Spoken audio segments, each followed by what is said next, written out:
Hai, selamat datang kembali di Mimin Art Channel. Tentunya penasaran kan dengan alur cerita selanjutnya? Yuk kita langsung saja dengerin ceritanya. Bab 179. Ini rumah siapa, Bu? Pertanyaan polos itu menjadi sambutan pertama Iren saat Rapi membuka mata. Kita ada di apartemen, Nak. Kita akan tinggal untuk sementara di sini. Iren memulai wajah anak lelaki itu.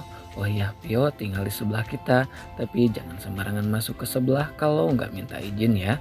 Tidak enak sama ayah dan bundanya Pio. Rapi mengangguk, paham.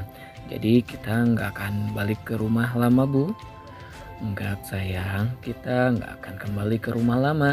Nanti setelah pindah dari sini, ibu akan cari rumah yang baru untuk kita dan aman dari ayah.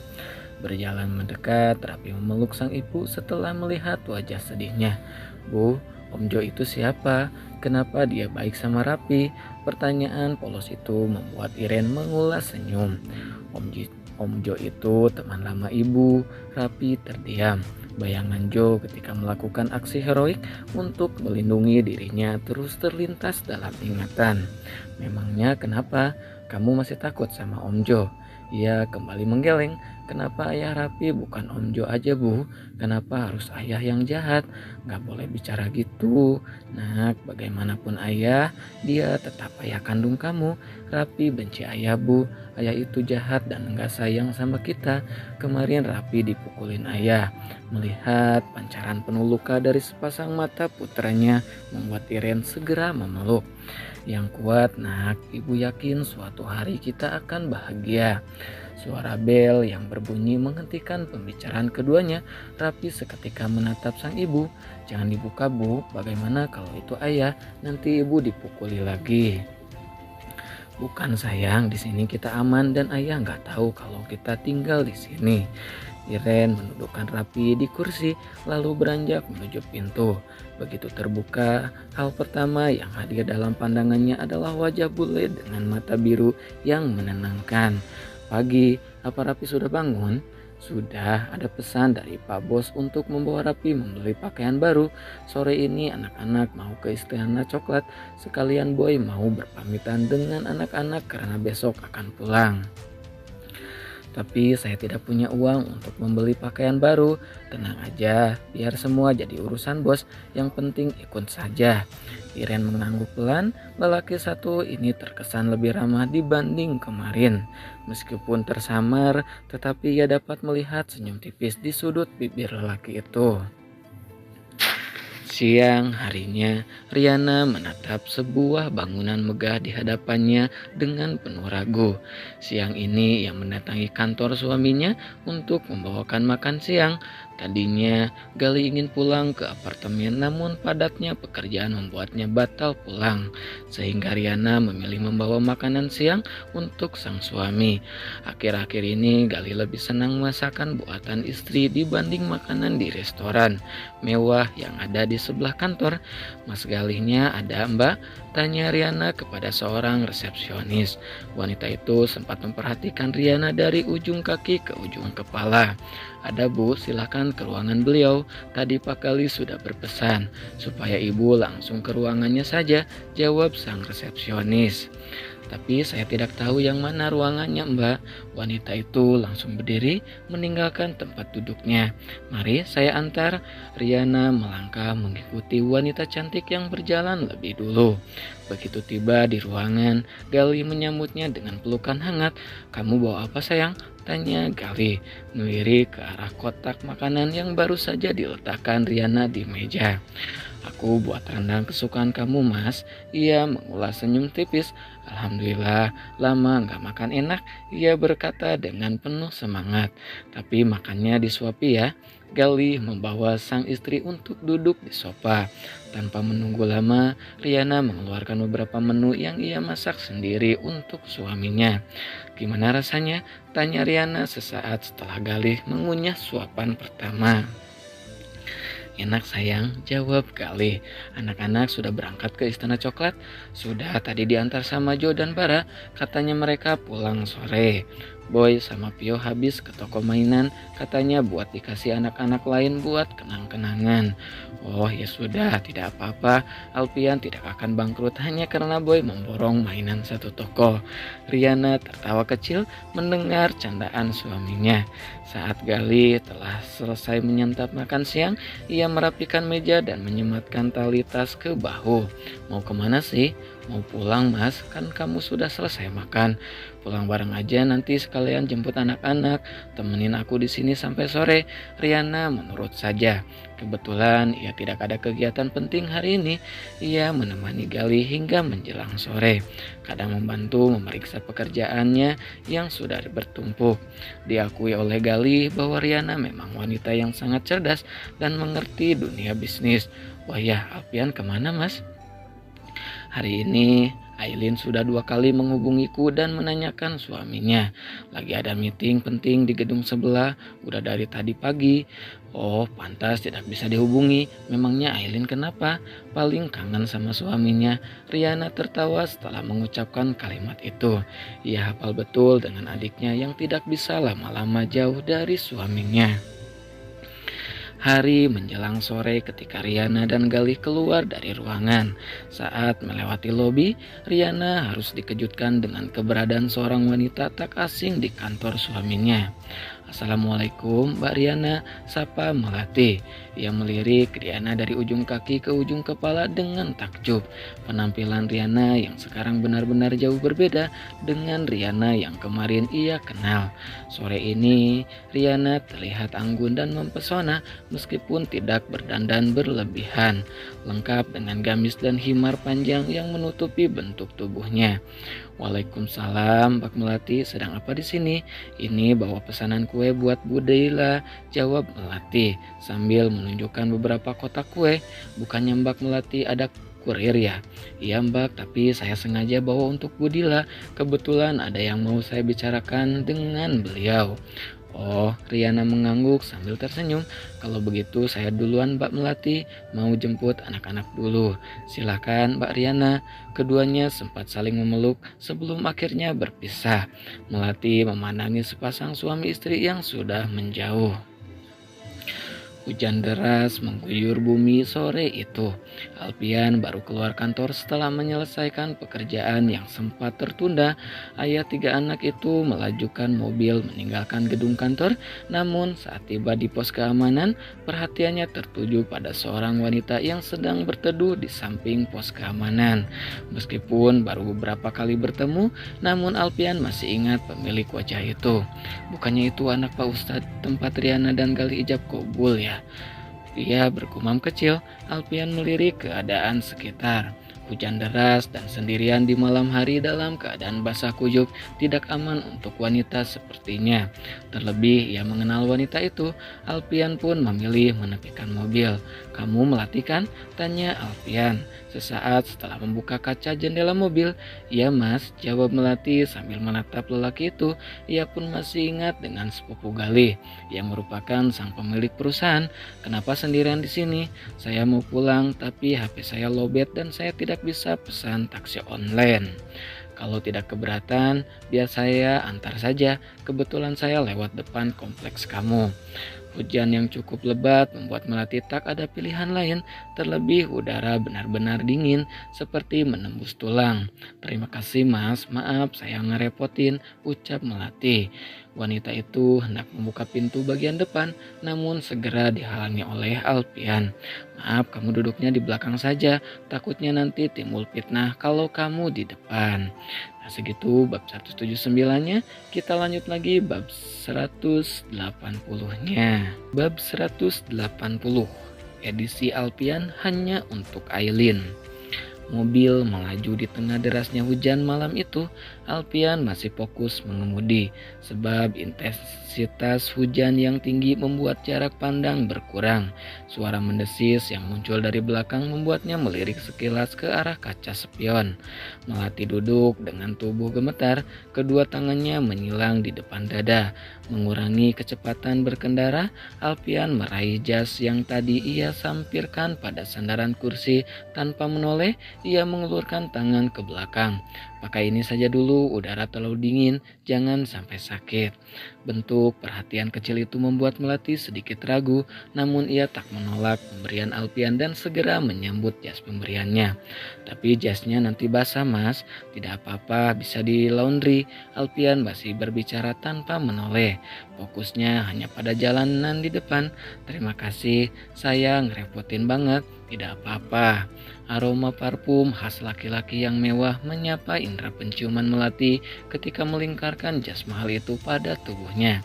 Sepasang matanya terpejam, ia sangat menyukai jenis aroma lembut ini, membuat perasaannya menghangat dan bahkan mengendusnya berulang-ulang. Melati menatap Alpian penuh kekaguman. Dari tempatnya duduk, ia bisa melihat tangan lelaki itu bermain di setir mobil. Pada jari manisnya tersemat cincin yang diyakini Melati adalah cincin pernikahan. Masih jelas dalam ingatan Melati pertama kalinya melihat Alpian saat menjadi saksi dalam ijab kabul ulang Galih dan Riana. Meskipun baru beberapa kali bertemu, tetapi Melati dapat menilai bahwa Alpian adalah sosok yang baik, sopan, hangat, dan sangat sayang sama anak. Beberapa kali Melati juga mendapatinya berbicara dengan Boy dan Pio dengan penuh kelembutan. Selain itu, ia kaya raya, tetapi sama sekali tidak terlihat angkuh dan mau berbaur dengan orang biasa. Sempurna memang. Kamu sedang apa tadi di kantor? Kenapa bisa pulang malam? Alpian membuka suara. Saya habis antar kue pesanan Bu Dila, Mas. Kebetulan beberapa hari lalu saya habis interview untuk bagian marketing. Oh, ada Bu Dilanya. Ada. Deringan ponsel milik Alpian menghentikan pembicaraan itu. Dari tempatnya duduk, Melati dapat melihat nama yang tertera pada layar ketika Alpian meraih ponsel. Tertera nama ibu negara yang terkesan begitu manis bagi Melati. Assalamualaikum sayang, suara Alpian terdengar lembut di telinga. Melati yakin jika sosok di ujung telepon adalah istrinya. Waalaikumsalam mas, lagi di mana? Suara seorang wanita menyapa. Di jalan mau pulang. Ya udah teleponnya sampai di apartemen saja. Gak apa-apa sayang, ubah ke video call aja biar enak. Melati langsung menggeser posisi ke ujung, tidak ingin jika keberadaannya di mobil terlihat oleh istri Alpian dan menimbulkan salah paham. Sesekali ia mencuri pandang ke arah ponsel. Pada layar terlihat wajah seorang wanita cantik. Seharian aku hubungi, kenapa tidak bisa? Kamu kemana saja? Habis meeting dari siang sampai sore, aku matiin HP. Oh, kamu lagi apa sih? Brian sama Bian mana? Tanya Alpian. Brian lagi belajar, kalau Bian tahu sendiri sedang apa. Alpian tertawa kecil, nonton fashion show lagi. Bukan, atau dia yang lagi jadiin modelnya. Tawa wanita itu terdengar pelan dan lembut. Mama, itu papa ya. Suara anak lelaki yang imut menyapa, disusul dengan pipi cabi yang terlihat dari belakang. Ya sayang, mau bicara sama papa. Mau. Suasana hangat kembali terasa. Melati begitu menyukai interaksi Alpian dengan keluarganya. Di matanya Alpian adalah sosok lelaki sempurna dan penyayang. Halo jagoan papa, hari ini ada eksplorasi apa? Cuma tanam stroberi di kebun papa. Tadi pas tanam stroberi, Brian nemu fosil. Wajah mengemaskan itu tampak begitu serius. Alpian mengerutkan dahi. Fosil apa? Tanyanya penasaran. Papa mau lihat. Mau dong, mau lihat Brian dapat fosil apa. Terlihat penuh semangat. Anak lelaki itu segera beranjak dan kembali kurang dari 1 menit. Ia duduk di depan kamera dengan menggenggam sebuah kotak harta karun andalannya. Mana coba, papa mau lihat jagoan papa ini dapat fosil apa? Kayaknya sisa fosil manusia purba pak. Brian mau bawa ke museum buat diteliti. Alpian mengatupkan bibir menahan tawa. Dari kaca spion Melati dapat melihat wajah Alpian yang bersinar cerah saat berbicara dengan anaknya. Nih fosilnya. Anak lelaki berusia 5 tahun itu menunjukkan sepotong tulang kecil yang sedikit memanjang. Hal yang membuat Alpian menghentikan laju mobil dan menahan tawa. Wah, hasil Eksplorasi anak papa memang keren, tapi sepertinya itu tulang paha ayam nak, bukan fosil manusia purba. Memang fosilnya nggak dikasih lihat ke mama. Sambil mengerucutkan bibir, Brian menggeleng pelan. Penemuan ini kan rahasia Brian sama papa, mama nggak boleh tahu. Oh iya papa lupa nak, ya sudah jangan bilang mama, nanti papa pulang. Kita teliti sama-sama fosilnya. Memang papa kapan pulangnya? Pulangnya besok pagi nak. Brian mau dibawain apa? Gak mau apa-apa, mau papa pulang aja. Sabar sedikit lagi ya. Brian mengangguk pelan. Papa. Panggilan penuh semangat kembali terdengar. Melati mengerutkan dahi saat melihat dua anak perempuan muncul pada layar. Pikirannya dipenuhi pertanyaan, ada berapa anak yang dimiliki Alpian? Hai anak cantiknya papa, lagi ngapain kalian? Bian sama Alia lagi ikut fashion show pak, jawab salah satu anak berambut ikal dengan tubuh sedikit bongsor. Oh Alia jadi desainer buat event Bian Fashion Week-nya ya. Papa kalau pulang bawain tas yang ada logo LP-nya ya, pinta anak perempuan satunya. Ya ampun papa perginya keluar kota sayang, bukan keluar negeri. Ya sudah bawain yang ada logo D-nya aja. Itu bedanya apa? Senorita. Di belakang Melati menahan senyum mendengar panggilan menggemaskan yang disematkan Alpian untuk putri kecilnya. Ya sudah Bian sama Alia lanjutin show-nya ya. Kasih ke mama dulu teleponnya. Dah papa. Alpian mengulas senyum kala sosok ratu dalam kehidupannya kembali muncul pada layar. Ya mas, sayang, nanti aku telepon begitu sampai apartemen ya. Jangan lupa makan, kamu pasti sering lupa makan. Mau kamu cepat pulang biar bisa makan berdua. Iya sayang, aku tutup ya. Ini hujan deras, aku lagi menepi di jalan. Hati-hati mas. Assalamualaikum. Waalaikumsalam warahmatullahi wabarakatuh. Panggilan terputus karena serunya pembicaraan dengan istri dan anak-anak. Alpian hampir lupa bahwa ada Melati di mobil itu. Maaf, saya lupa kalau ada orang di belakang. Itu barusan istri dan anak-anak saya. Gak apa-apa mas, Melati menghela napas panjang. Ada kekaguman besar terhadap sosok Alpian yang begitu penyayang terhadap istri dan anak-anaknya. Bahkan ia terlihat dekat dengan anak walaupun waktunya tersita oleh pekerjaan. Seorang bos besar sepertinya pasti lebih banyak menghabiskan waktu di luar dibanding bersama keluarganya. Wanita yang menjadi istrinya pasti sangat bahagia, ucap Melati di dalam hati. Mobil kembali melaju dengan kecepatan normal, melewati ruas jalan yang padat menuju jalan yang cukup sepi. Hujan masih mengguyur begitu deras. Alpian masih fokus mengemudi ketika tiba-tiba mobil terhenti. Kenapa ini? Ia bergumam sambil berusaha menyalakan kembali mesin mobil. Namun setelah beberapa kali mencoba tetap tidak membuahkan hasil. Ada apa mas? Tanya Melati. Tidak tahu, mesinnya tiba-tiba mati. Sebentar ya, saya periksa mobilnya dulu. Silahkan mas. Alpian segera turun dari mobil dengan membawa payung untuk melindungi diri dari guyuran hujan. Kemudian membuka penutup bagian depan, lampu pada ponsel ia nyalakan. Kemudian menyorot pada bagian mesin untuk mencari sumber masalah. Astagfirullah, ada-ada aja ini mobil. Lagi ia bergumam. Hingga tak lama berselang, sosok tangan terasa menyentuh pundak sejak Alpian menoleh dan mendongakkan kepala.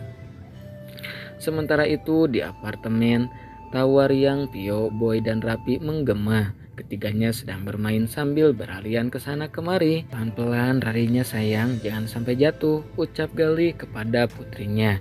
Ya, Galih mengulas senyum. Kemudian melirik Riana yang sedang berkutat di dapur, sedang memotong buah segar untuk anak-anak. Alpian belum pulang mas? Belum, paling di jalan. Mana hujan sama angin lagi deras. Suara bel mengalihkan perhatian Galih dari ponsel. Ia meletakkan benda pipi itu ke meja, kemudian berjalan menuju pintu. Tumben, ia melirik dua lelaki dewasa yang berdiri di depan pintu dengan membawa beberapa kotak pizza. Boleh masuk? Tanya Farah.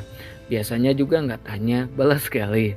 Mengingat kelakuan Bara yang biasanya langsung masuk saja. Kan sekarang beda bos, ada Riana maksud Bara. Sehingga tidak bisa sembarang masuk ke apartemen Gali lagi. Habis kajian ya, kelakar Gali melihat Jo dan Bara meletakkan beberapa kotak pizza. Itu si kolor hijau lagi prospek untuk jadi duta anti parles, sebuah usaha kecil untuk melunakkan hati seorang anak dan menyusupkan namanya ke dalam kartu keluarga. Lalu mendepak nama paling atas yang sudah ada di sana. Ucapan panjang Bara membuat Joe melirik tajam, sementara Gali tertawa lantang. Tentunya ia langsung menangkap maksud ucapan Bara. Webinar mode on, udah siaga satu nih, tambah Bara. Sontak Joe naik pitam, kepalan tinjunya mendarat sempurna di lengan Bara. Hei sakit, ini sudah masuk tindak penganiayaan loh Joe, apa peduliku? Joe menyahut singkat. Sementara di sudut ruangan, Boy dan Pio segera mendekat setelah melihat kotak pizza menumpuk di meja. Gali membuka satu kotak dan memberikan kepada kedua anak itu, sementara Rapi masih terdiam di sudut ruangan dengan kepala menunduk. Kenapa diam di situ? Ayo sini, panggilan Joe mengulurkan tangan. Anak lelaki itu memberanikan diri mendekat. Joe menariknya untuk duduk di sisinya. Mata Rapi mengikuti gerakan sang paman yang sedang mengambilkan sepotong pizza untuknya. Suka makan pizza? Rapi tak menyahut, namun gerakan meneguk Salipa yang terlihat jelas pada leher menjadi jawaban. Kamu boleh makan sepuasnya, makan yang kenyang ya. Joe membelai puncak kepala anak lelaki itu. Di balik dinding dapur, Yana mengulas senyum. Meskipun perceraian bukan jalan satu-satunya, tetapi ia akan mendukung jika Iren memutuskan bercerai dari Bayu dan membentuk keluarga baru. Terlebih semalam ia sudah mendengar cerita dari Gali tentang Joe dan Iren yang memiliki kisah di masa lalu. Alhamdulillah, kami dikelilingi laki-laki yang baik adikku. Ailin mendapatkan suami sempurna seperti Alpian. Aku mendapatkan Mas Gali sebagai imamku. Bara meskipun masa lalunya dikelilingi banyak wanita, tapi dia mampu menjadi ayah dan suami yang bertanggung jawab. Dan Joe meskipun dia mencintai Iren, tapi dia tidak melewati batasnya. Riana mengulas senyum. Ya Allah, kalau Iren dan Bayu masih berjodoh, maka lembutkanlah hati Bayu agar bisa menerima Iren sebagai tulang rusuknya yang harus dia lindungi. Kalaupun memang jodohnya sampai di sini, semoga Iren menemukan tulang punggung yang tangguh dari segi iman untuk menjalani kehidupan yang baik sesuai ajaranmu. Amin. Lamunan Riana membuyar oleh suara bel. Ia segera keluar untuk membuka pintu. Ada Iren di sana. Ren, ayo masuk, ucap Riana. Terima kasih Riana, aku mau ajak Rapi ke sebelah. Ini sudah malam, tidak enak kalau dia mengganggu. Sama sekali tidak, ayo masuk, anak-anak lagi makan. Makan lagi, bukannya tadi sudah di istana coklat. Langkah Iren sempat terhenti saat melihat Rapi duduk di sisi Joe dengan menikmati sepotong pizza. Ia melihat putranya sedikit berbeda, bukan lagi Rapi yang selalu ketakutan jika melihat seorang pria dewasa. Alhamdulillah ya Allah, semoga anakku bisa lepas dari traumanya. Jadi besok mau traktir apa lagi Om Jo? Celetuk Bara, membuat Jo menarik lengan lelaki itu dan mengapit di antara lengan dan ketiak. Hei Tukimin, Wagiman, Sarimin, Julaimin, sakit nih woi. Ia memberontak sambil menyemburkan nama-nama samaran Jo. Bara bahkan belum menyadari keberadaan Iren di tempat itu. Jo melepas cengkraman lalu menatap dingin, minta mutilasi atau keramasi. Ya ampun, manusia itu terbuat dari tanah liat, tapi aku yakin kamu terbuat dari tanah vulkanik. Makanya gampang marah. Iren menahan tawa mendengar pembicaraan Jo dan Bara. Sekarang ia benar-benar meyakini bahwa pengirim makanan misterius itu adalah Jo. Bule mualaf yang pernah mengisi masa lalunya. Ketika menoleh, Jo baru menyadari keberadaan Iren di ruangan itu. Untuk pertama kali sejak bertemu lagi, ia melihat senyum di bibir wanita itu. Calon istriku memang cantik, apalagi kalau senyum, ucap Jo di dalam hatinya. Rehan melangkah Dengan tergesa-gesa memasuki halaman kantor cabang Darmawan Group, raut wajahnya terlihat penuh khawatir. Tidak pernah sebelumnya melatih pulang malam seperti ini tanpa memberi kabar. Melihat seorang pria sedang membersihkan sisa air hujan yang menggenangi lobi, ia pun melangkah mendekat. "Maaf, permisi, apa tadi ada seorang wanita yang datang untuk membawa pesanan kue?" Raihan tidak tahu lagi pertanyaan itu sopan atau tidak. Yang ada di pikirannya sekarang hanya adik perempuannya.